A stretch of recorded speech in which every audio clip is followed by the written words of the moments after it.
భారతదేశంలో ప్రపంచ దేశాల్లో ఉన్న నా ప్రియ సహోదరి సహోదరులకు క్రీస్తునామములు శుభములు. ఈరోజు ఒక బాధాకరమైన విషయాన్ని చెప్పడానికి మీ ముందుకు నేను రావడానికి చాలా చింతిస్తున్నాను. పశ్చిమ గోదావరి జిల్లా ఉండి నియోజకవర్గంలో జరిగినటువంటి భయంకరమైనటువంటి క్రైస్తవ వ్యతిరేక కార్యక్రమాలు. ఇది ఎంత బాధాకరం అంటే నేను వెళ్ళి కళ్ళతో చూసి వచ్చాను. మరి అక్కడ జరిగినటువంటి కొన్ని విషయాలు మీ ముందుకు నేను తీసుకురావాలని ఆశపడుతూ ఉన్నాను. అక్కడ చాలా చర్చిల్ని అమానుషంగా కూల్చేశారు, చాలామందిని నిరాశ్రయులు చేశారు. ఎన్నో దశాబ్దాల నుంచి అక్కడ ఉంటున్నటువంటి ఇల్లుల్ని కూల్చేసి, ఎన్నో దశాబ్దాల నుంచి నడుస్తున్నటువంటి చర్చిలను కూల్చేసి, చర్చిలు ఆరాధించుకోవడానికి ఆ పాస్టర్స్ కానీ విశ్వాసులకు కానీ స్థలాలు లేకుండా భయంకరమైన అక్కడ అధికార జులుమనాలా లేకపోతే మరి ఆ యొక్క నాయకుల యొక్క మరి బలవనాలా ఏమనాలో ఈ వీడియో పూర్తిగా చూసిన తర్వాత మీరే చెప్పాలి. మాటలు కూడా రావట్లేదు, చాలా బాధగా ఉంది. ఈ వీడియోని ఖచ్చితంగా క్రైస్తవ సమాజం వీక్షించాలి, అందరికీ షేర్ చేయండి. విషయాలు అక్కడ జరిగిన పరిస్థితులు అవన్నీ కూడా షూట్ చేసి అక్కడ జరిగిన ఆ కూలిపోయిన చర్చిల గురించి కానివ్వండి, పోయిన ఇల్లుల గురించి కానివ్వండి, వారు బాధ వారి గోడు ఎలా వినిపించారో మీకు నేను మాట్లాడుతూ వీడియోస్ చూపిస్తూ ఉంటాను. అక్కడ ఆకువీడు అనే ప్రాంతం, అలాగే అక్కడ భీమవరం, ఇంకా కొన్ని చోట్ల జరిగినటువంటి భయంకరమైన పరిస్థితులు ఏంటి అంటే అక్కడ చర్చిల్ని కూల్చేశారు. కూలిపోయిన చర్చిలు, మరి దీనికి బాధ్యులు ఎవరు? కూల్చేసిన తర్వాత ప్రత్యామ్నాయంగా వారికి సహకారం అందించాలి కదా అంటే లేదు. కూలిపోయిన ఇల్లులు, ముఖ్యంగా దళిత క్రైస్తవులు, అలాగే బీసీలు క్రైస్తవులు, ఇక క్రైస్తవులుగా ఉన్నవారు ఎవరున్నా వారి మీద ఆ యొక్క చర్చ్ కూల్చేయడానికి ఖచ్చితంగా ప్రణాళిక సిద్ధం చేశారు. అట్లాగే దళిత క్రైస్తవులు ఎవరున్నా వారి మీద కూడా వివక్ష, బీసీలుగా ఉన్నవారు వీరందరి మీద అక్కడ వివక్ష నడుస్తూ వారు ఉంటున్నటువంటి ఇల్లులు, నివసిస్తున్నటువంటి ఇల్లులు కోల్పోయి రోడ్డు మీదకి ఎక్కి వారు గోడు వింటే చాలా బాధ వేసిందండి నాకు. దాన్ని మీ ముందుకు తీసుకొస్తాను. అక్కడ ఆ నియోజకవర్గానికి ఎవరు ఎమ్మెల్యే అంటే త్రిబులార్ రఘురామ కృష్ణరాజు, ఆయన ఎమ్మెల్యే గారు. మరి ఈయన ఎంత క్రైస్తవ వ్యతిరేకనే చెప్పొచ్చు. మరి ఒక విధంగా క్రైస్తవ వ్యతిరేక కార్యకలాపాలు చేసి మీరు నిరాహార దీక్షలు చేసుకున్నా పర్వాలేదు, నేను ఒక పక్కన నిలబడతాను, ఛాలెంజ్ కూడా చేసినట్టు కొన్ని ఆధారాలు, కొన్ని ఆయన మాట్లాడిన వీడియోస్ కూడా మీకు నేను చూపిస్తాను. ఇక క్రైస్తవుల్ని అనాథరైజ్డ్గా క్రైస్తవ్యం పెరిగిపోతుందని, చర్చిలు కడితే మనమే పెంచి క్రైస్తవులను పోషిస్తున్నామని, పాస్టర్ల సంఖ్య ఎక్కువైపోతుందని, ఇలా గతంలో చాలా మాటలు మాట్లాడారు. మొదటిగా ఆ నియోజకవర్గానికి సంబంధించినటువంటి మరి ఈ యొక్క త్రిబులార్ గారు ఏం మాట్లాడారో ఒక్కసారి మీరు వీక్షించమనవి. ముందు చూసిన తర్వాత నిజాలు నేను అక్కడ షూట్ చేసిన కూలిపోయిన చర్చిల గురించి కానీ, ఇల్లు గురించి కానీ, అక్కడ వారి బాధలు, అక్కడ ఉన్న పాస్టర్స్ చెప్పిన నిజాలు మేము ముందు పెడతాను. ఒకసారి చూడండి. 1.8% ఉన్న క్రిస్టియన్ పాపులేషన్కి 30,000 మంది పాస్టర్లు ఉన్నారు. మరి 88% ఆన్ రికార్డ్ నేను చెప్పేది. మరి 33,000 దేవాలయాలే ఉన్నాయి. సో దీన్ని బట్టి నిజమైన క్రిస్టియన్ శాతం ఎంత, అది ఎందుకు ఇలా పెరిగిపోతుంది? మరి ప్రభుత్వం చేస్తున్న ప్రాపగేషను, ఈ ట్రెండ్కి మనం ఈ పునాది స్టేజ్లోనే మనం అరికట్టకపోతే యేసయ్య మరియ తనయ పూర్వ సంధ్య ప్రవర్తతే అని మనం పాడుకోవలసిన పరిస్థితి తీసుకొచ్చే ప్రమాదం ఉంది. ఇలాగే మత ప్రచారానికి పాస్టర్లకి మన డబ్బులు ఇచ్చి ప్రచారం చేసి, అలాగే మన డబ్బులు ఇచ్చి చర్చీలు కట్టించుకుని ఇవన్నీ చేస్తే ఫలానా చర్చి రాజుగారు కొట్టేశాడు, రాజుగారు దళిత ద్రోహి, అదర్వైజ్ రాజుగారు క్రిస్టియన్ ద్రోహి అని మాట్లాడటం ఎంతవరకు సమంజసం? నేను క్రిస్టియన్ మిషనరీ స్కూల్లో నా 6 సంవత్సరాలు క్రిస్టియన్ మిషనరీ స్కూల్లో చదువుకున్నా. అమర దీక్ష చేస్తానంటే మీ దీక్ష విజయవంతానికి ప్రతివాడు అమరదేవి పొట్టి శ్రీరాములుగా మారాలనుకుంటే అది మీ ఇష్టం. మీరందరూ ఒకవైపు, నేను ఒకవైపు. Come on, I'm not challenging, but I'm ready to face I'm not challenging.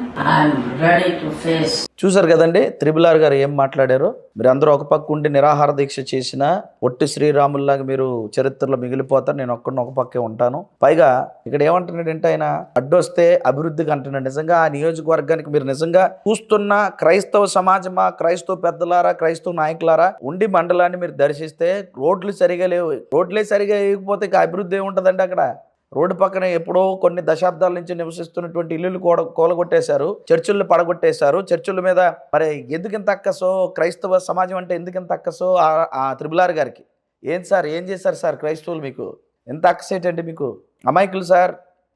గూడు ఆ నియోజకవర్గంలో అందించవలసిన బాధ్యత మీది నాయకులుగా. అలాంటి గూడు పీకి రోడ్డు మీద నిలబెట్టాలని చర్చిల్లో ఆరాధించుకుంటే మీకు వచ్చిన బాధ ఏంటి సార్? ఆ చర్చిల్ని కూలగొట్టేశారు, మీకు వచ్చిన ఉపయోగం ఏమండి? విషయం ఏంటంటే ఈయన ఏం మాట్లాడారు విన్నారు కదా, చర్చి అడ్డొచ్చినా గుడి అడ్డొచ్చినా కూల్చేస్తామని. ఇప్పుడు నిజాలు మేము ముందు పెడతాను. చర్చిలు మాత్రమే కూల్చారు, అక్కడ గుళ్ళు కూలగొట్టలేదండి. గుళ్ళు ఉన్నాయి అక్కడ, రోడ్డు పక్కన ఉన్న చిన్న గుడితో సహా అక్కడ అలాగే ఉన్నాయి. చర్చిలు కూలదీశారు, క్రైస్తవుల ఇల్లుళ్ళు కూలదీశారు, దళిత క్రైస్తవులకు అన్యాయం చేశారు.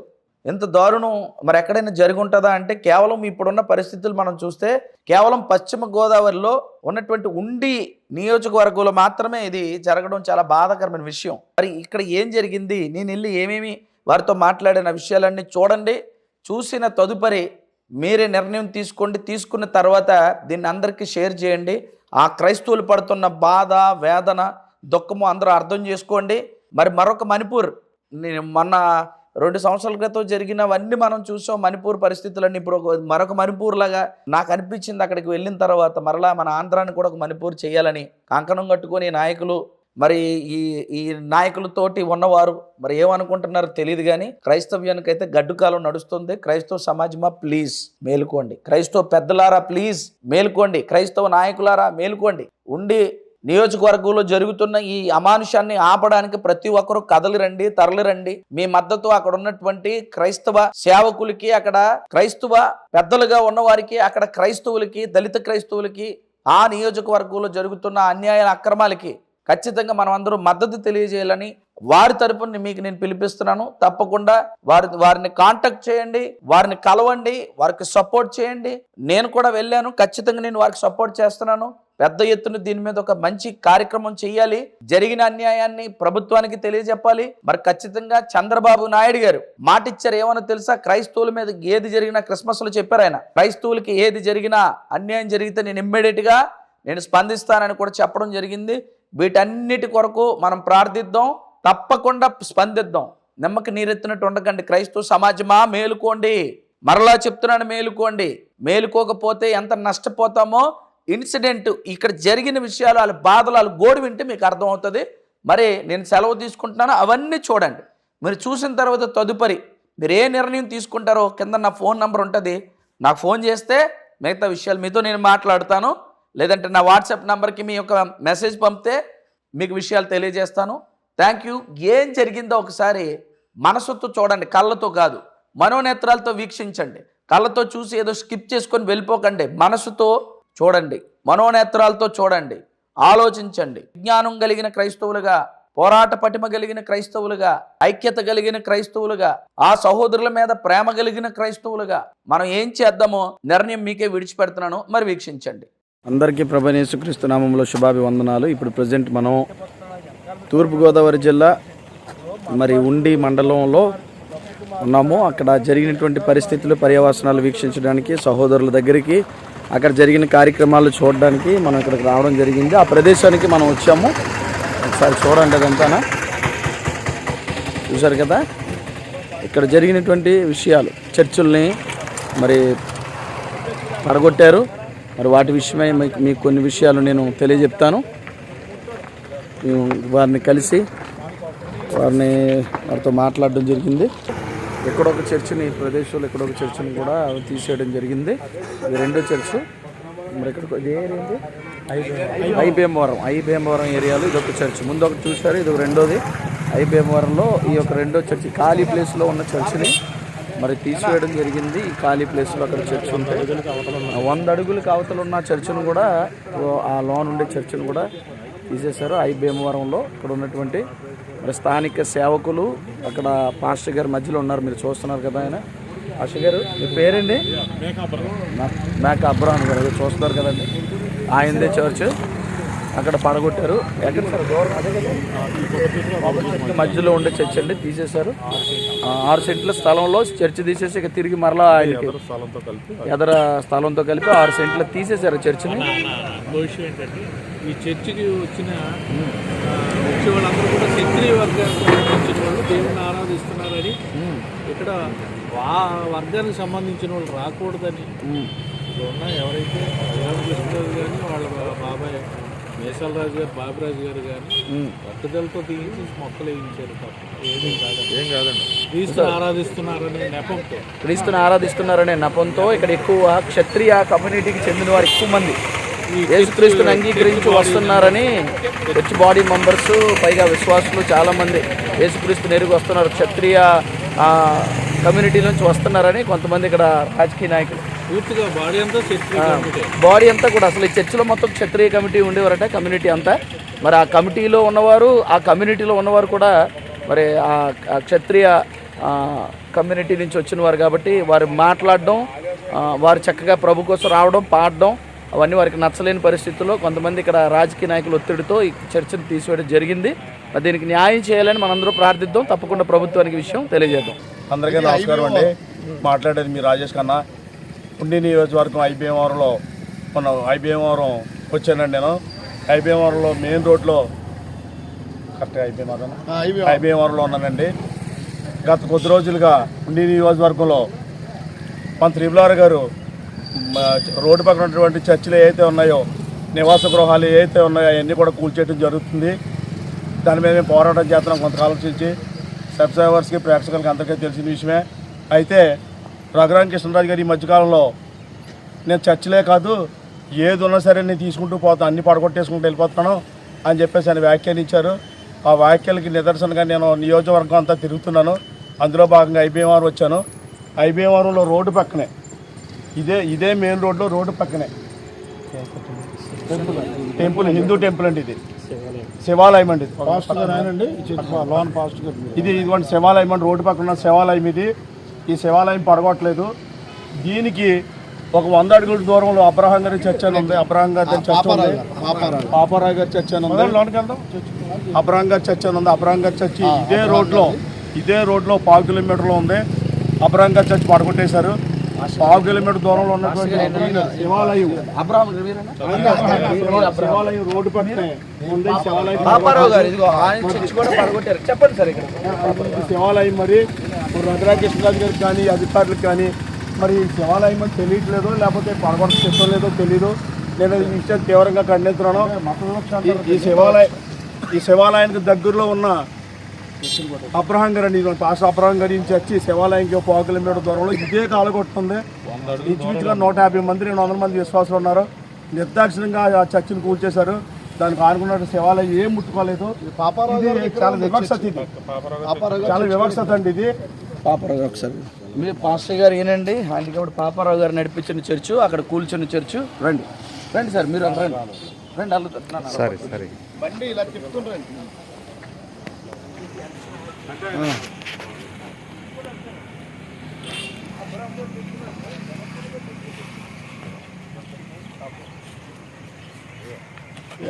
అప్పుడు ఆ బొమ్మలో అవన్నీ అలా ఉంచేసారు.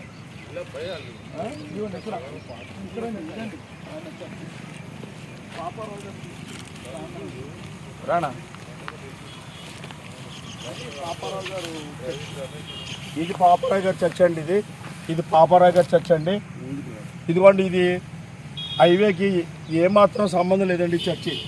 ఇదిగోండి మొత్తం ఈ చర్చ్ అనేది పడగొట్టేసిన ఆరోపణ లేకుండా అదే రోడ్డు మెయిన్ రోడ్డుకి ఏ విధమైన సంబంధం లేదండి. ఇది ఇంచుమించుగా 100-150 అడుగుల దూరంలో ఉంది. ఈ చర్చిని మొత్తం కూల్చేసేసి దీన్ని ఎలా చేస్తారు. అక్కడ ఉన్న గుడిని మాత్రం వదిలేసి ఇక్కడ పక్కన ఉన్న శివాలయం మటుకు ఏమీ చేయలేదు. దాన్ని చాలా భద్రంగా ఉంచారు. అలాగే అక్కడ కూడా కొన్ని దేవుళ్ళు అవ్వచ్చు. ఈ కాలగొట్టి ఇది ఇరిగేషన్ డిపార్ట్మెంట్ మరి ఈ పంటకాలను ఆనుకుని పెట్టారు. మరి ఇరిగేషన్ వాళ్ళు ఈ పీడబ్ల్యూడీ వాళ్ళకి మరి కనిపించట్లేదు ఏంటో తెలీదు. ఇరిగేషన్ డిపార్ట్మెంట్ వాళ్ళకి కొన్ని విగ్రహాలు రోడ్డుపై కొన్ని కాలగొట్టిని పెట్టడం జరిగింది.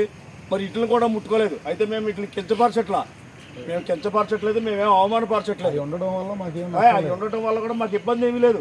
మా చర్చిలు ఎందుకు అయితే మధ్యన శివాలయం ఉంది, ఇక్కడ విగ్రహాలు ఉన్నాయి, పక్కన చర్చ్ ఎందుకు కూల్చేశారు అనేది మేము పాయింట్ అవుట్ చేస్తున్నాం. ఇది రోడ్డు పక్కన ఉంది కదా, ఇది మత వివక్ష అంటారా? కరెక్ట్ చెప్పండి, మత వివక్షే కదా, ఖచ్చితంగా మత వివక్ష. ఇది ఇదిగోండి చెరువులోకి, ఇది పంచాయతీ చెరువు అండి. ఇది ఈ పంచాయతీ చెరువులో కొన్ని పిల్లర్లు వేశారు. రోడ్డు పక్కనే R&B రోడ్డు, ఆ రోడ్డు పక్కనే కొంత భాగం పంచాయతీ చెరువులో కొంత భాగం పిల్లర్లు వేసి ఈ శివాలయం కట్టడం జరిగిందండి. మరి ఇది మత వివక్షత కాదు, ఇది ఒక మతాన్ని ద్వేషించి ఒక మత దేశాన్ని దూషించడం కదండి ఇది. మరి దీనికి రఘురామ కృష్ణరాజు గారు ఏ సమాధానం చెప్తారో. కళ్ళు ఉన్నాయా కళ్ళు లేవో మీరు చూడండి ఒకసారి. కళ్ళు ఉంటే పంచాయతీ చెరువు ఇది, R&B రోడ్డు, అది ఈ శివాలయాన్ని ఏం ముట్టుకోలేదు. పక్కన ఉన్న చర్చిని కూల్చేశారు. ఆ చర్చికి వాళ్ళ ఇబ్బంది ఏంటి ఆలోచించి తర్వాత మీరు మీడియా సమావేశం అనేది పెట్టండి. ఇలా ఎదరగడానికి చూపిస్తున్నాను. ఇక్కడ ఉన్నటువంటి చర్చిని కూల్చేశారు. ఆ చర్చిలో ఇంచుమించుగా 150 మంది 200 మంది విశ్వాసులు ఉంటారు. ఈవేళ మందిరం ఆ చర్చి కూల్చేయడం వల్ల అలాగే విశ్వాసులకు మందిరం లేదు. ఈరోజు ఈ ఉండి నియోజకవర్గంలో ఎలా ఉన్నాయంటే దాళ్ళు ఇంకా ముందు వెళ్దాం చూపిద్దాం. మీరు మీ చర్చి తీసేయడం వల్ల మీరు ఎంత బాధపడుతున్నారో చెప్పండి ఒకసారి. ఎంతమంది విశ్వాసులు చెదిరిపోయారు? 150 మంది చెదిరిపోయారు. 150 మంది. ఇప్పుడు వాళ్ళందరినీ మీరు మీ కష్టంతో కట్టుకున్న చర్చ మీ ప్రభుత్వం ఒకవేళ తీసేసిన తర్వాత ఏమైనా సహాయం ఇచ్చిందా మీకు? మీకు ఇప్పుడు చాలా ఇబ్బందిగా ఉంది. బట్ ఇప్పుడు మీ చర్చి లేదు, మీరు బాధపడుతున్నారు, మీరు దాని మీద ఇబ్బంది పడుతున్నారు. మరి మీరు ఏం చెప్తారు ప్రభుత్వానికి? ఒక మాట చెప్పండి, దీని మీద ఏం చేయమంటారు వాళ్ళకి? మీ ఉద్దేశం చెప్పండి ఒకసారి. మాకు ఏదన్నా కొద్దిగా చర్చి ఇచ్చే తలము వాళ్ళు చేసుకుంటారు, అదే మీరు అడుగుతున్నారు. ఇది పరిస్థితి. మరి వారికి ఇబ్బంది ఏంటంటే అక్కడ ఉన్న రోడ్డుకి దూరంలో ఉన్న చర్చిని కొట్టేశారు, విశ్వాసులు చెందిపోయారు. ఇక్కడ మత వివక్ష ఖచ్చితంగా కనపడుతుంది. రోడ్డుకి పక్కన ఉన్నటువంటి మరి గుడిని వదిలేశారు, రోడ్డుకి దూరంలో ఉన్న చర్చిని కొట్టేస్తున్నారు. ఇది చాలా అన్యాయం. ఉండి ఈ యొక్క ప్రాంతంలో ఐబీఎంవరం గ్రామంలో జరుగుతున్నటువంటి పరిస్థితి ఇది. దయతో క్రైస్తవులారా ఆలోచించండి, క్రైస్తవ నాయకులను స్పందించండి, దీని మీద ప్రార్థన చేయండి. దీనికి మనం సపోర్ట్గా ఉన్నాం. మరి ఇక్కడ ఉన్న పెద్దలు, ఇక్కడ ఉన్న నాయకులందరూ తనకు సపోర్ట్గా నిలిచారు. అందుకే మనం కూడా మన సంఘీభావం తెలియజేయడానికి నేను కూడా ఇక్కడికి రావడం జరిగింది. మరి ఆయనతో మాట్లాడడం జరిగింది. తప్పకుండా దేవుడు మేలు చేస్తాడు. క్రైస్తవులు సపోర్ట్ మీకు ఉంటే తప్పకుండా అధికారులు, నాయకులు మీకు న్యాయం చేసే వరకు మేము కూడా మీకు సపోర్ట్గా ఉంటాం. మీ కొరకు మేము పోరాడతాం. ఓకేనా? ఆక్వీడు నియోజకవర్గం ఉండి నియోజకవర్గం ఆక్వీడులో ఉన్నాం. ధర్మాపురం అంటే అగ్రహారంలో ఉన్నాం. పెద్దలు గౌరవనీయులు అన్నలు వైజాగ్ నుంచి హనీ జాన్సన్ గారు, అలాగే జేమ్స్ గారు వైజాగ్ నుంచి వచ్చారు. క్రిస్టియన్ పెద్దలు, నాయకులు మన రాష్ట్రంలో ఇక్కడ జరుగుతున్న దాడులను బట్టి, ఇక్కడ జరుగుతున్నటువంటి విషయాలన్నీ కూడా ఏపీసీపీఏ మీడియా ద్వారా గ్రహించి వారు ద్వారా మద్దతు తెలిపి వారి స్థాయిలో ఉన్నటువంటి పై అధికారులకి, పైన ఉన్నటువంటి నాయకులు, స్టేట్ నాయకులకు తెలియజేయడానికి వైజాగ్ నుంచి సొంత ఖర్చులతో వచ్చారు. అన్న మీకు ప్రత్యేకమైన వందనాలండి. అన్న మీకు కూడా ప్రత్యేకమైన వందనాలండి. ధర్మాపురం అగ్రహారంలో ఉన్నాం. ఈ ధర్మాపురం అగ్రహారంలో ఇదిగోండి అన్న, ఇంచుమించుగా 35 ఇల్లులు పడగొట్టేశారండి. 70 సంవత్సరాల నుంచి ఉన్నటువంటి ఇల్లులు అండి ఇవి. ఈ ఇల్లులకి 70 సంవత్సరాల క్రితం నుంచి కూడా గవర్నమెంట్ పన్నిచ్చింది, కరెంటు బిల్లు ఇస్తుంది, ఇంటి పన్ను ఉంది, కొలాయి ట్యాక్స్ ఉంది. ఈ మధ్యకాలంలోనే ప్రభుత్వాలు లోన్లు కూడా ఇచ్చారు బ్యాంకు వారు. ఇన్ని అథారిటీస్ ఉన్నా సరే RRR గారు ప్రత్యేకమైన శ్రద్ధ చూపించి ఈ రోడ్డు పక్కన ఉన్నటువంటి R&B భూమిలో ఉన్నటువంటి ఇల్లులన్నీ కొలతేశారు. ఇవన్నీ దళితులు అండి, ఇవన్నీ దళితులు అండి. దళితులు ఉన్నారు, బీసీలు ఉన్నారు, ఎక్కువగా దళితులు ఉన్నారండి, కొన్ని బీసీలు కూడా ఉన్నారు. అయితే ఇల్లులు కూల్చేయడమే కాకుండా ఇక్కడ మట్టిని కూడా మట్టిని కూడా తవ్వుపోయేటట్టుగా మట్టిని కూడా అమ్మేశారండి రఘురామ కృష్ణరాజు గారి మనుషులు. ఇదిగోండి ఇలా చెరువు కింద తవ్వేసి మట్టి అమ్మేశారు. ఇది ఇక్కడ జరుగుతున్నటువంటి దాడులు. ఇదిగోండి పోలీసు వాళ్ళు చూడండి. ఏదో పాస్టర్లు అంటే తీవ్రవాదులు లేకపోతే నక్సలైట్లో ఉగ్రవాదుల్లాగానో పాస్టర్స్ని, ఈ చర్చెస్ని చూసి ఇదిగోండి పోలీసు వాళ్ళని ఎలా మోహరించారో చూడండి.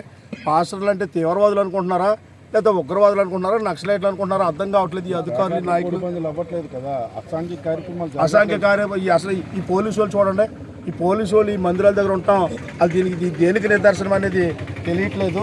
చూడండి అన్న, వీళ్ళందరూ కూడా నిరాశ్రయులు అయిపోయారు.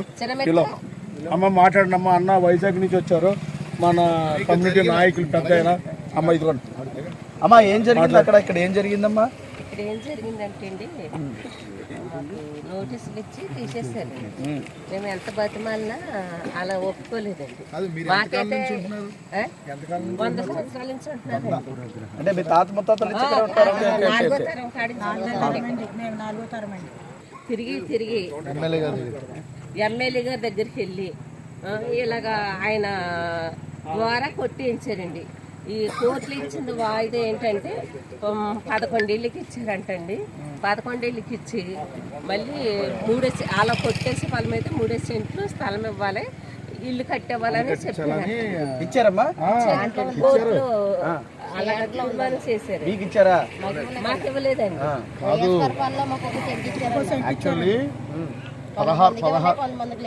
16 ఇళ్ళకి కోర్టు ఆర్డర్ ఇచ్చింది. 16 ఇళ్ళకి 16 పేర్లు మెన్షన్ చేసి వాళ్ళకి 3 సెంట్లు స్థలం ఇవ్వాలి, ఇల్లు కట్టించాలి, అప్పుడు ఖాళీ చేయించాలి. ఖాళీ ఇవ్వకుండా చెప్పకుండా పెట్టకుండా ఖాళీ చేయించారు అంతే. ఇది అంటే ఇప్పుడు మీరు నిరాశ్రయులు అయ్యారు. ముందు అది కట్టేసి ఇక్కడ నుంచి వెకేట్ చేయించకుండా మిమ్మల్ని ఇప్పుడు మీరు రోడ్డు మీద పడిపోయారు అంతే కదా. మరి ప్రభుత్వానికి మీరు ఏం చెప్తారు చెప్పండి? ప్రభుత్వానికి మొన్న నుంచి మేము అయ్యగారు వచ్చిన కాడి నుంచి అంతకుముందు కూడా మేము అడిగామండి. ఎక్కడికి వెళ్ళా మీ ఊరు అతనే తీసేయాలని తిరుగుతున్నాడు, మేము ఏం చేయలేము, మీ ఊరు అబ్బాయిని మీరు మాట్లాడుకుని మీరు సఖీ పడితే మీ జిల్లా చోటుకి ఎవరో రారన్నారండి.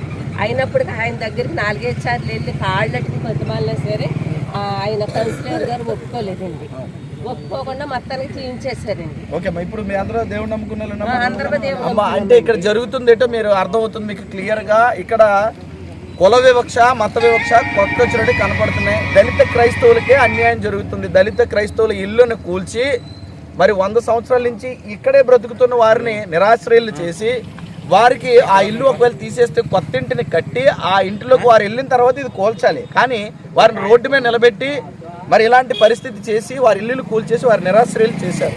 క్రైస్తవ సమాజమా ఒక్కసారి ఆలోచించండి. ప్రపంచ క్రైస్తవ సమాజము ఆలోచించి మన దళిత క్రైస్తవుల మీద జరుగుతున్న దారుణాలు, చర్చిళ్ళు కొట్టేయడం, ఆఖరికి మన దళిత సహోదరుల ఇల్లును కూల్చేయడం, చర్చిళ్ళు కూల్చేయడం, వాటిని తిరిగి మరి నిర్మించడం కానీ వాటికి సమాధానం చెప్పడం కానీ లేకుండా నిరాశ్రయులు చేసి ఇటు ఇల్లులు కూడా కోల్పోయి రోడ్డు మీద నిలబడి అటు చర్చిలు కోల్పోయి మరి పాస్టర్స్ నిరాశ్రయులై ఆ విశ్వాసులు నిరాశ్రయులై అక్కడ ఆరాధించుకోవడానికి మందిరం లేక ఇటు ఉండడానికి ఇల్లు లేక ఇలాంటి దారుణం మరి మన ఉండి మండలంలో మరి జరుగుతున్న పరిస్థితి. ఇక్కడ ఉండి నియోజకవర్గం ఇక్కడ ఇదే ఏరండి అగ్రహారంలో జరిగింది. ఐబీఎంవరం కానివ్వండి, ఇంకా మిగతా చోట్ల కూడా ఇదే పరిస్థితి.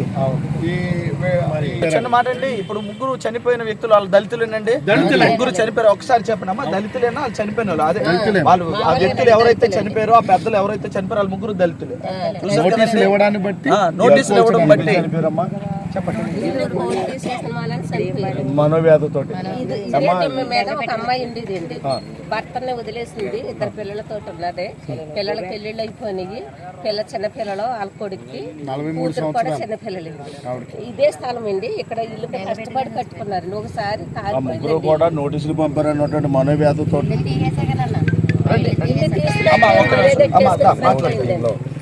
ఇల్లు తీసినాకే మళ్ళీ మీ నాన్నగారు చెరువు చుట్టూరు ఉన్న ఇంట్లో నేను 7th క్లాస్ చదువుతున్నప్పుడు కట్టారండి. అంటే 30 సంవత్సరాలు అలా అయిందండి ఇల్లు కట్టి. కడితే అది చెరువు కలుషితం అయిపోతుందని తీసారండి. తీసేసిన తర్వాత నేను ఇక్కడ మా నాన్నగారు, నేను సింగిల్గా ఉంటుంటే మా నాన్నగారు స్థలం ఇచ్చారండి. ఆ స్థలంలో నేను ఉంటే మా నాన్నగారు ఇక్కడికి వచ్చారండి. వచ్చిన తర్వాత దీనికి కూడా నోటీస్ ఇచ్చారండి, చెరువు నిమిత్తం. అది కూడా చెరువు నిమిత్తం అండి. రోడ్డు అవతల ఎలా చెరువు అవుతుందండి? అది చెరువు నిమిత్తం అంటే ఆ నోటీస్ చూసిన కానించి మా నాన్నగారు బెంగ పెట్టుకునండి, మనోవేదంతో అండి 19వ తారీఖున చనిపోయారండి, డిసెంబర్ 19. మీకు ఇంటి పన్ను ఉందమ్మా? అన్నీ ఉండండి. కరెంట్ బిల్లు ఉంది, నీటి పన్ను, కరెంట్ బిల్లు, బ్యాంక్ లోన్ లేదు ఇచ్చిందమ్మా ఇంటి మీద మీకు? అక్కడ ఇచ్చారండి. ఇదే స్థలంలో బ్యాంక్ లోన్ కూడా ఇచ్చారు. లోన్ ఇచ్చారండి, లోన్ ఇచ్చిందండి, అన్ని లోన్ ఇచ్చారు. అన్నిటికీ అన్న వినండి అన్న, వాష్రూమ్ కూడా లోన్ ఇచ్చారండి. అసలు ఏ విధమైన పరిస్థితులు లేదండి. అధికారులు కూడా వచ్చండి, అసలు ఏది కూడా వెరిఫికేషన్ చేసుకోలేదు. ఏంటి అసలు ఏది కలుషితం దేనివల్ల అని ఎవరు కూడా వచ్చి మాకు ఎవరు చూడలేదండి. ఓన్లీ ఇల్లు తీయడం వరకే చూశారు కానండి దేనికి కలుషితం, వాటర్కి దేనికి డ్రైనేజ్ ఎటు వెళ్తుందని కూడా ఏ అధికారి కూడా మాకు వచ్చి చూడలేదండి. అంటే అది కాజ్గా సృష్టించి అది చేశారండి. ఇప్పుడు ఇది అయిపోయిందిరా అంటే ఇది పెట్టారండి, 16 ఇల్లులు పెట్టారండి. అది చూసిన కాడి నుంచి మేమైతే నాకు 10 years ఉందండి షుగర్ వ్యాధి వచ్చి. నేను చాలా నీరసించిపోయి మీరు మానసికంగా మీరు ఇబ్బంది పడుతున్నారు, మానసిక వ్యాధులు అంటే మిగతా వాళ్ళ మీద ఓన్లీ ఇక్కడ జరుగుతుంది దళితుల వివక్ష అంతేనా కాదా? గట్టిగా చెప్పాలి. దళితుల వివక్ష జరుగుతుంది, క్రైస్తవుల మీద వివక్ష జరుగుతుంది, దళిత క్రైస్తవుల మీద వివక్ష జరుగుతుంది. గట్టిగా చెప్పాలి ఈ విషయమే మరి. అవును అంతేనా? బిట్లుగా తీసేస్తారండి. ఇప్పుడు ఈ 16 ఇల్లు అయిపోయిన తర్వాత మళ్ళీ బిట్టుగా తీసేస్తామండి. అసలు దేనికి తీస్తున్నారు అన్నది మాకు తెలియాలండి. అసలు దేన్ని డెవలప్మెంట్ చేస్తారు ఏంటి? ఇక్కడ ఆర్ఎండ్బికి సంబంధించిన భూమి అండి మనం నించున్నది. కానీ ఇప్పుడు సహోదరి చెప్తుంది 16 ఇల్లు తీసేస్తారని, అది కూడా ఆర్ఎండ్బి భూమి అండి. ఏ విధమైనటువంటి రోడ్డు ఇంప్లిమెంట్ లేదండి. ఈ రోడ్డు ఎలా కొల్లేరులోకి వెళ్తాను. 18 సంవత్సరాలు నేను కోవిడ్ లో కష్టపడండి. నేను అక్కడ నేను ఇంట్లో పనులు చేసుకుని నేను కష్టపడి కట్టుకున్నానండి. నేను సింగిల్ అండి, నేను సింగిల్ పేరెంట్. నాకు 2 అమ్మాయిలండి. వాళ్ళు పెళ్లిడికి వచ్చారు, డిగ్రీలు అయి ఉన్నాయి. నేను మ్యారేజ్ ఎలా చేసుకోవాలి, నేను ఇల్లు ఎలా కట్టుకోవాలి? ఈ రోడ్డు అనేది కొల్లేరులోకి వెళ్తుందండి, పొలాల్లోకి. కొన్ని హైవే ఎక్స్టెన్షన్ చేస్తున్నారు, రోడ్ ఎక్స్టెన్షన్ చేస్తున్నారు, లేకపోతే ఇది ఇంకో హైవేలోకి వెళ్తుంది అంటే లేదండి. కింద ఉన్న పొలాల్లో కొల్లేరులోకి వెళ్తుందండి. ఈ కంప్లీట్ ఆర్ఎండ్బికి సంబంధించిన భూములు అండి ఇవన్నీ కూడా దళితులు. అది నిజంగా చెరువేనమ్మా? చిన్నప్పటి నుంచి మీరు ఎక్కడ ఉన్నారా? చెరువు అది ఏమ్మా? మీరు చిన్నప్పటి నుంచి 100 సంవత్సరాల నుంచి మీ తాత ముత్తాతలు ఉన్నారు, మీరు పుట్టారు, మీ తండ్రులు వాళ్ళందరూ ఇక్కడే బ్రతికారు. చెరువమ్మా? మీరు చెరువులో ఆడుకున్నారా? పోనీ మీరు ఎక్కడైనా ఉంటారు చెరువా? చెరువులోనే మంచి నీళ్ళు ఉందండి మాది. కలగదండి వాటర్ కూడా.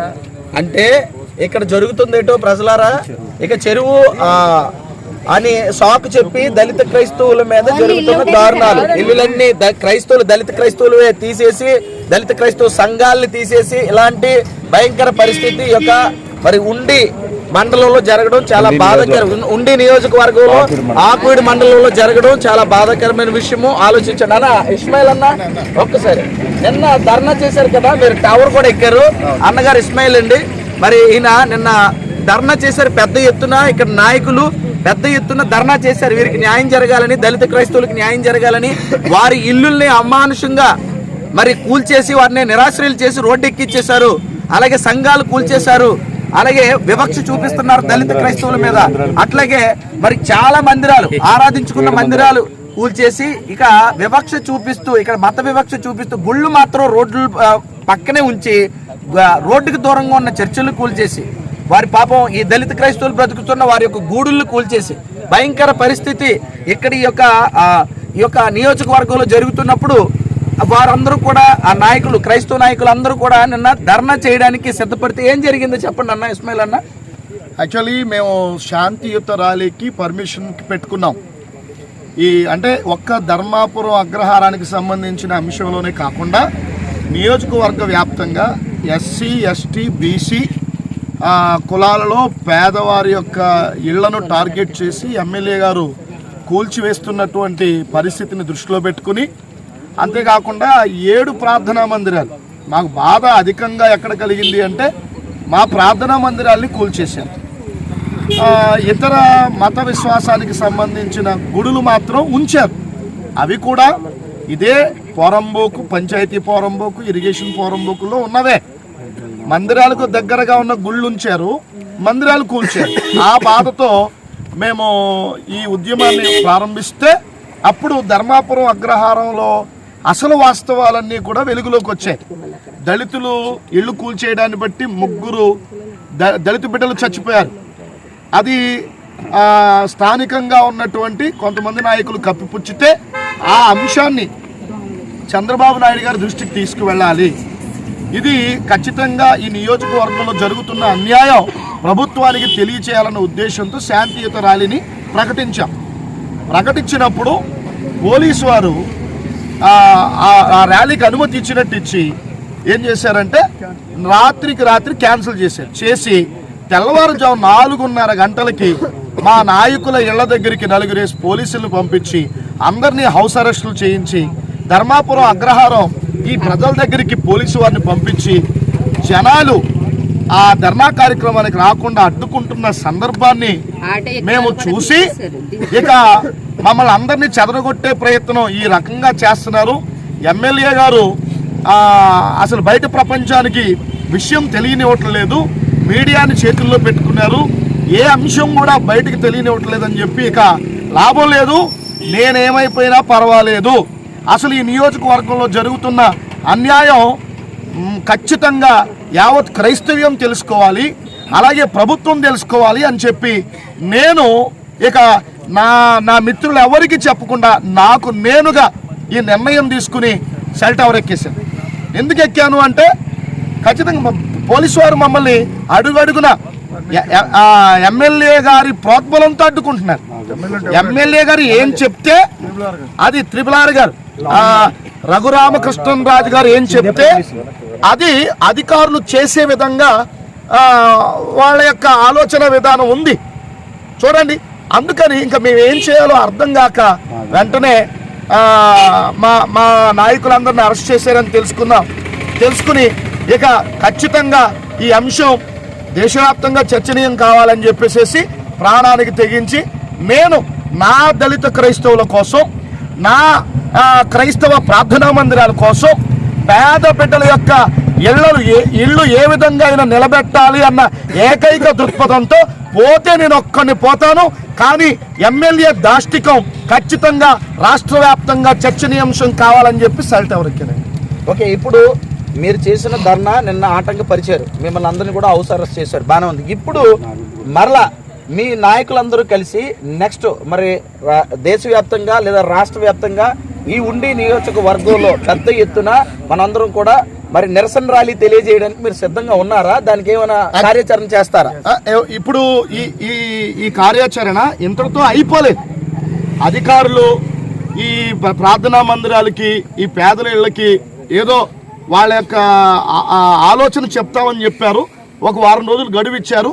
ఈ వారం రోజుల అనంతరం మా రాజేష్ ఖన్నా గారు, అలాగే మా మత్తి రాజ్ కుమార్ గారు, ఏపీసీపీఏ టీం, అదేవిధంగా మరి క్రైస్తవ నాయకులు ఎవరు కలిసి వస్తే క్రైస్తవ నాయకులు అందరినీ, దళిత సంఘాలని, అంబేద్కర్ యువజన సంఘాలని అన్నిటినీ కలుపుకుని పెద్ద ఎత్తున నియోజకవర్గ వ్యాప్తంగా ఒక పెద్ద ఉద్యమానికి తెరరేపడానికి అన్ని పక్షాలని కలుపుకొని ముందుకు వెళ్తాం. తప్పకుండా. ఇప్పుడు మా మద్దతు కూడా మీకు తెలియజేస్తున్నాం, మేము కూడా పిలిపిస్తాం. మా మద్దతు జేమ్స్ కొంపట్ల గారు కానివ్వండి, నేను కానివ్వండి, మా టీం తరఫున మేము తప్పకుండా మీకు మా మద్దతు ఇస్తాం, మా మద్దతు తెలియజేస్తున్నాం. మేము ఉంటాం, మీతో పాటు మేము నడుస్తాం. ఇది జరిగింది అన్యాయం. మీరు చిన్నప్పటి నుంచి ఇలాంటిది ఎక్కడైనా జరగడం చూసారా? ఎప్పుడు లేదన్నా. పుట్టి పెరిగారు. ఈ 75 సంవత్సరాల్లో పేదలు ఈ నియోజకవర్గంలో ఎప్పుడూ చూడని, కని విని ఎరగని కన్నీటి సాగరంలో మునిగిపోయారు పేదలు. పేదలే ముఖ్యంగా దళిత క్రైస్తవులు, బీసీ బిడ్డలు. ఖచ్చితంగా వీళ్ళెవరో ప్రతిపక్షం కూడా మాట్లాడట్లేదు, ఇతర పార్టీలకు చెందిన వాళ్ళు కూడా మాట్లాడట్లేదు రఘురామరాజు గారికి భయపడి. ఇది ఒకసారి చూడండి, చంద్రబాబు నాయుడు గారు 25వ తారీఖు అంటే క్రిస్మస్ దినాన్న ఒక మంచి మాట చెప్పారు. ఇదిగోండి పేపర్ స్టేట్మెంట్, ఇది చూడాలి ఒకసారి.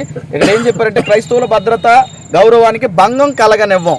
మరి ఇప్పుడు జరిగింది ఏంటంటారు? ఇక్కడ మీ దగ్గర భద్రత లేకుండా భంగం జరిగింది కాబట్టి మరి చంద్రబాబు నాయుడు గారు మరి స్పందించి ఈ దళిత క్రైస్తవులకి ఈ యొక్క ఉండి నియోజకవర్గంలో ఖచ్చితంగా న్యాయం చేయాలని క్రైస్తవ నాయకులుగా మేము మిమ్మల్ని మరి ప్రేమపూర్వకంగానే అడుగుతున్నాం. మిమ్మల్ని మేము వ్యతిరేకించట్లేదు. జరిగిన అన్యాయాన్ని బట్టి తప్పకుండా నాయకులు, అధికారులు అందరూ స్పందించాలి.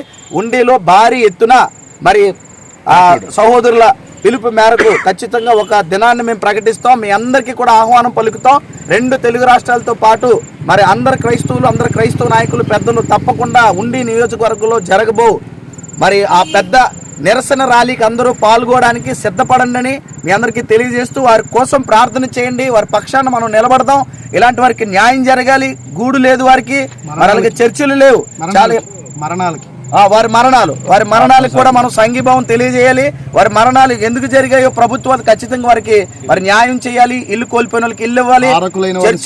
చర్చ్ ఏదైతే కూల్చేశారో మరలా చర్చ్ కట్టివ్వాలి. అలాగే బాధితులు ఎవరైతే ఉన్నారో వారికి ఖచ్చితంగా న్యాయం జరగాలి. ఎవరైతే బాధించారో వారిని ఖచ్చితంగా శిక్షించాలి. ఇది ఈరోజు ఉండి నియోజకవర్గం నుంచి మరి యొక్క క్రైస్తవ నాయకులు, క్రైస్తవ పెద్దలు, దళిత క్రైస్తవులు, బాధితులు అందరూ కలిసి కోరుకుంటుంది. అంతేనా? మరి దీనికోసం మేమందరూ కలిసి పనిచేయాలని క్రైస్తవ నాయకులు, పెద్దలు మరొకసారి ప్రేమపూర్వకంగా ప్రతి డెనామినేషన్స్ కి అతీతంగా, ప్రతి ఆర్గనైజేషన్, ప్రతి డెనామినేషన్ కి అతీతంగా మన సహోదరులకి మద్దతు తెలియజేద్దాం. మరి ఇప్పుడు మనం ఉండి నియోజకవర్గంలో ఆకువీడు అనే ప్రాంతంలో ఉన్నాం. ఈయన పాస్టర్ గారు గత కొన్ని సంవత్సరాల నుంచి ఇక్కడ పరిచర్య చేస్తున్నారు. ఇక్కడ ఉన్న చర్చిని ఇప్పుడు లేదు, తీసేశారు. చర్చ్ అంతా కూల్చేశారు. కూలిపోయిన చర్చ్ గురించి ఎన్ని సంవత్సరాల నుంచి సేవ చేస్తున్నారు, ఎప్పుడు జరిగిందో, ఆయన బాధ ఏంటంటే ఆయన మాటల్లోనే విందాం. పాస్టర్ గారు మీ పేరేంటో చెప్పి ఇక్కడ జరిగిన విషయాలు కొంచెం చెప్పండి. జోసఫ్ అండి. నేను గత 20 సంవత్సరాల నుంచి ఇక్కడ పరిచర్య చేస్తున్నాను. అలాగే మా తాతయ్య గారు గత 50 సంవత్సరాలు ఇదే స్థలంలో పరిచర్య కొనసాగించారు. తదనంతరం నేను ఆ పరిచర్యను కొనసాగించాను. జూలై 19వ తారీఖున కోర్టు ఆదేశాల మేరకు అని అంటూ తప్పుడు నిర్ణయాలతో, తప్పుడు ఉద్దేశాలతో కొంతమంది ఏర్పాటయ్యి కావాలని ఈ యొక్క చర్చిని డెమోలేషన్ చేశారు. ఇది 30 సెంట్లలో ఉన్నటువంటి చర్చ్ అండి. ఇదంతా 30 సెంట్లు అండి. అక్కడి నుంచి అలా తీయండి. ఒక నిమిషం పాస్టర్ గారు, మీరు ఇదంతా కూడా 30 సెంట్లు చర్చ్ అంటే ఇదంతా 30 సెంట్లు. ఇక్కడ మళ్ళా మేము ప్రార్థన పెడతామని చెప్పి కావాలని మట్టి అమ్మేసుకున్నటువంటి దాఖలాలు, మట్టి కూడా తవ్వేశారండి, గుంటలు పెట్టినటువంటి దాఖలాలు.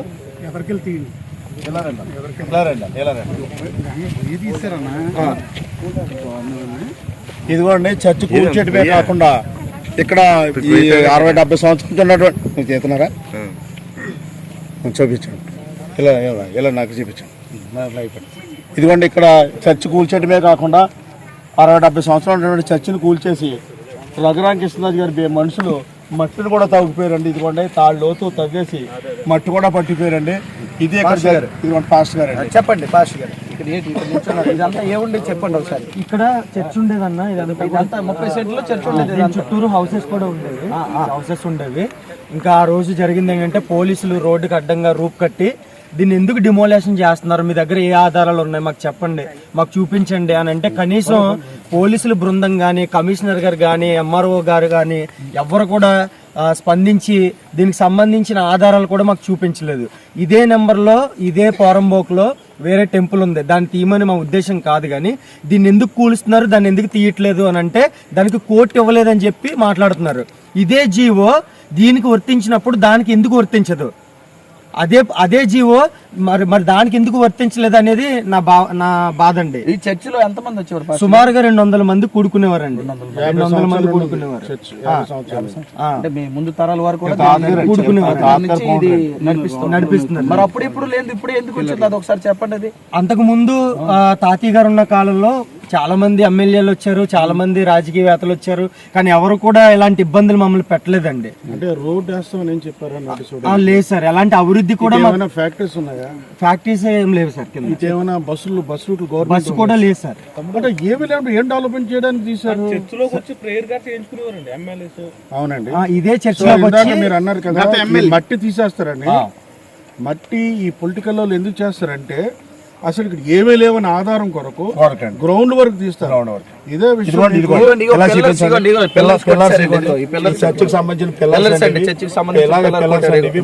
ఇంకో విషయం చెప్తానండి. ఇక్కడ పెద్దపురం అక్కడ ఆత్రేయపురం దగ్గర ఓ చర్చిని రాత్రి కాల్చి తెల్లవారు ఏం చేస్తారంటే ప్రొక్లైన్ తీసుకొచ్చి ఏమి లేనట్టు మొత్తం మట్టి తీసి కింద ఫ్రెష్ లేరు వరకు తోసుకొచ్చారు. అదే పరిస్థితి అండి. అంటే ఇదే పరిస్థితి అండి. ప్రభుత్వమే దౌర్జన్యం చేస్తే అంత విధంగా చేస్తున్నారండి. ఇది కేవలం మైనారిటీస్ మీద. కూటమి ప్రభుత్వం వచ్చిన తర్వాత రఘురామకృష్ణరాజు గారు ఎమ్మెల్యే అయిన తర్వాత జరుగుతున్నాయండి. గత పాలకులు అబ్బాయి రాజు గారు అని చెప్పేసి 25 సంవత్సరాలు ఒకే ఎమ్మెల్యే చేశారండి. ఆయన ఇక్కడికి వచ్చి ప్రార్థన చేయించుకునేవారు. క్రిస్మస్ జరిగితే ఇదే ప్లేస్ లో. అలాగే శివరామరాజు గారు అండి 2 టర్మ్లో 10 సంవత్సరాలు ఎమ్మెల్యే చేశారండి. ఆయన కూడా ఈ చర్చకు వచ్చేవారండి, ప్రార్థన చేసినవారు. ఆయన వంతు ఆయన సహకరించారు. ఆయన తర్వాత రామరాజు గారు వచ్చారండి ఎమ్మెల్యే. ఆయన కూడా 5 సంవత్సరాలు చేశారండి. ఆయన కూడా ఈ మందిరానికి వచ్చేవారని కలిసేవారు, వెళ్ళేవారు. ఎప్పుడు లేనిది ఈ కూటమి ప్రభుత్వం ఈ రఘురామకృష్ణరాజు గారు వచ్చిన తర్వాత నేను క్రైస్తవ మందిరాల మీద ఈ క్రైస్తవ సోదరుల మీద దళిత సండే వర్షిప్ జరుగుతుంది, మాకు ఎవరికి తెలియదు. ఎమ్మెల్యే గారు వచ్చారు, వర్షిప్ జరుగుతుంది ఇక్కడ. ఇలా వచ్చి ఈ చెరువుని చూసుకుని నేను స్పీచ్ చేస్తా ఉంటే ఆయన ఒక మాట మాట్లాడారు. రఘురామకృష్ణరాజు గారు ఆయన వచ్చి మాట్లాడుతూ ఏమన్నారంటే ఆయన్ని ఆ యేసుబాబే కాపాడాలని చెప్పి ఎటకారంగా మాట్లాడారండి. అది ఎవరికైనా వీడియో ఉందండి? లేదు సార్, నేను స్పీచ్ మాట్లాడుతూ ఉంటే ఆ సందర్భంలో మాకు తెలియదు సార్, మాకు తెలియకుండా వచ్చారు, దిగారు, మొత్తం అందరు దిగారు, చెరువుని చూశారు. ఆయన కూడా ఒకప్పుడు మంచిగానే మాట్లాడారండి. రాను ఏంటంటే మరలా ఏమైందో తెలియదు సార్, ఏమైందో తెలియదు. అవన్నీ మనకెందుకు, మనకి ఏమన్నారు చెప్పండి. ఆ దేవుడే కాపాడాలంటే అంతగా చేసేస్తారు. నన్ను ఆ యేసుబాబే కాపాడాలి అని చెప్పేసి మాట్లాడేస్తారు. దాని అర్థం ఏంటంటే ఈ కొద్ది రోజులు చర్చ తీసేస్తారు, ఆ యేసుబాబే ఆయన కాపాడాలనేసి వ్యంగ్యంగా మాట్లాడారండి ఆయన. అంటే ఇప్పుడు జరుగుతున్న ఖచ్చితంగా దళిత క్రైస్తవుల మీద, దళిత సేవకుల మీద జరుగుతున్న దారుణమా కాదా? ఇక్కడ క్రైస్తవుల మీద, క్రైస్తవ సమాజం అందరి మీద. ఇది కేవలం ఈ అగ్రహారానికి సంబంధించింది ఈ సొల్యూషన్ మాత్రమే కాదండి. ఈ నియోజకవర్గంలో సుమారుగా 8 చర్చిలు కూల్చేశారు సార్. 1500 మంది ఇల్లు, ఎస్సీలు సంబంధించిన ఇల్లుని డిమోలేషన్ చేశారండి. మొత్తం 1500 ఇల్లు కూల్చారు ఈ మధ్య కాలంలోనే. ఆక్విడికి సంబంధించిన కమిషనర్ అడిగితే కనీసం అసలు ఏ మాట కూడా చెప్పట్లేదండి. ఏ మాట కూడా చెప్పట్లేదు. నాయకులు స్పందించట్లేదు, అధికారులు ఇప్పుడు రీసెంట్ గా మన సీఎం గారు మాట్లాడుతూ 25th ఆయన చేసిన స్టేట్మెంట్ సుమారుగా మేము గత ప్రభుత్వంలో ఏం చేయలేదు అని చెప్పి వైసీపీ ప్రభుత్వాన్ని తిడుతూ మేము అభివృద్ధి చేస్తాం, ఇంకా మేము అభివృద్ధి చేస్తాం అని చెప్పి కొన్ని చర్చెస్ కట్టిస్తాం అని చెప్పి మాట్లాడారండి. అదే సార్ జరిగినటువంటి ఆ పరిస్థితులన్నీ చూసాము. అక్కడ చాలా దారుణం. మరి క్రైస్తవుల మీద జరుగుతున్నటువంటి ఈ యొక్క వివక్ష ఖచ్చితంగా ప్రతి క్రైస్తవుడు ఆలోచించాలి. దీనికి ఉండి నియోజకవర్గంలో బాధను ఎదుర్కొంటున్న మన సహోదరులకు మనం మద్దతు తెలియజేయాలి, వారి పక్షాన్ని మనం ఉండాలి. వారి పెద్ద ఎత్తున ఒక మంచి కార్యక్రమం ఏర్పాటు చేసి మరి అందరినీ కలుపుకుంటూ ఈ కార్యక్రమాన్ని సక్సెస్ఫుల్గా జరిగించాలని వారు ఆశపడుతున్నారు. ఆ కార్యక్రమం తప్పకుండా మన అందరి మద్దతు తెలియజేద్దాం. మరి 2 తెలుగు రాష్ట్రాలతో ఉన్నటువంటి క్రైస్తవులు అందరూ కూడా ఏకమై, నాయకులు, పెద్దలు, మరి విశ్వాసులు అందరూ కూడా తరలి వచ్చే ఒక రోజు ఉంది, వారు పిలిపిస్తారు. తప్పకుండా మనం కలుద్దాం, ఈ కార్యక్రమం మీద కార్యాచరణ చేద్దాం. జరిగిన ఈ అన్యాయాన్ని తప్పకుండా మనం మనసులో పెట్టుకుందాం. ఇక మనం చేయవలసిన కార్యాచరణ ఇలా చేయకపోతే రేపు ఇంకా ఇంకా ఇంకా క్రైస్తవుల మీద దాడులు జరుగుతూనే ఉంటాయి. కాబట్టి ఇక మనం మేల్కోవాలని 2 తెలుగు రాష్ట్రాల్లో, దేశ విదేశాల్లో ఉన్న క్రైస్తవులకి పిలుపునిస్తూ ఈ కార్యాచరణ ముందుకు వెళ్ళాలి. వీరికి మద్దతు తెలియజేద్దాం. నాయకులైతే దారుణంగా క్రిస్టియానిటీని హేళన చేస్తూ మాట్లాడడం కూడా మేము విని చాలా నివ్వెరపోయాం. ఇంత దారుణంగా క్రిస్టియానిటీ మీద ఎంత వివక్ష ఇక్కడ ఉండడం చాలా బాధాకరమైన విషయం. దీన్ని నేను తీవ్రంగా ఖండిస్తూ రాబో దినాల్లో మంచి కార్యాచరణ చేసి మనం అందరూ కదిలి ఉండి ఈ యొక్క నియోజకవర్గానికి రావాల్సిన దినం ఉంది. ఖచ్చితంగా సిద్ధపడదాం, వారి కొరకు ప్రార్థన చేద్దాం. Thank you.